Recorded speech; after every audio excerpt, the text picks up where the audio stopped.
ផ្លែគេនេះផ្លែគេបងប្អូនអើយផ្លែច្រើនឡើងពេញហ្នឹងនេះនឹងផ្លែអីផ្លែពេញដើមនោះដល់លើឡើងក្តាំងមកភ្ញៀវអីអត់សល់ឯនេះ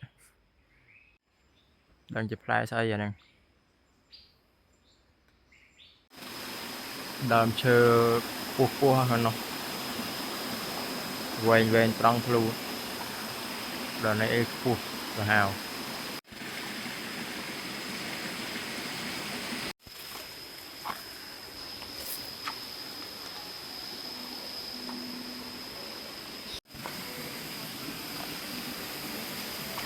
ទេសភាពស្អាត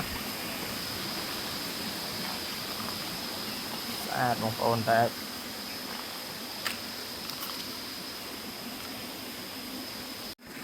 ស្អាតបងប្អូន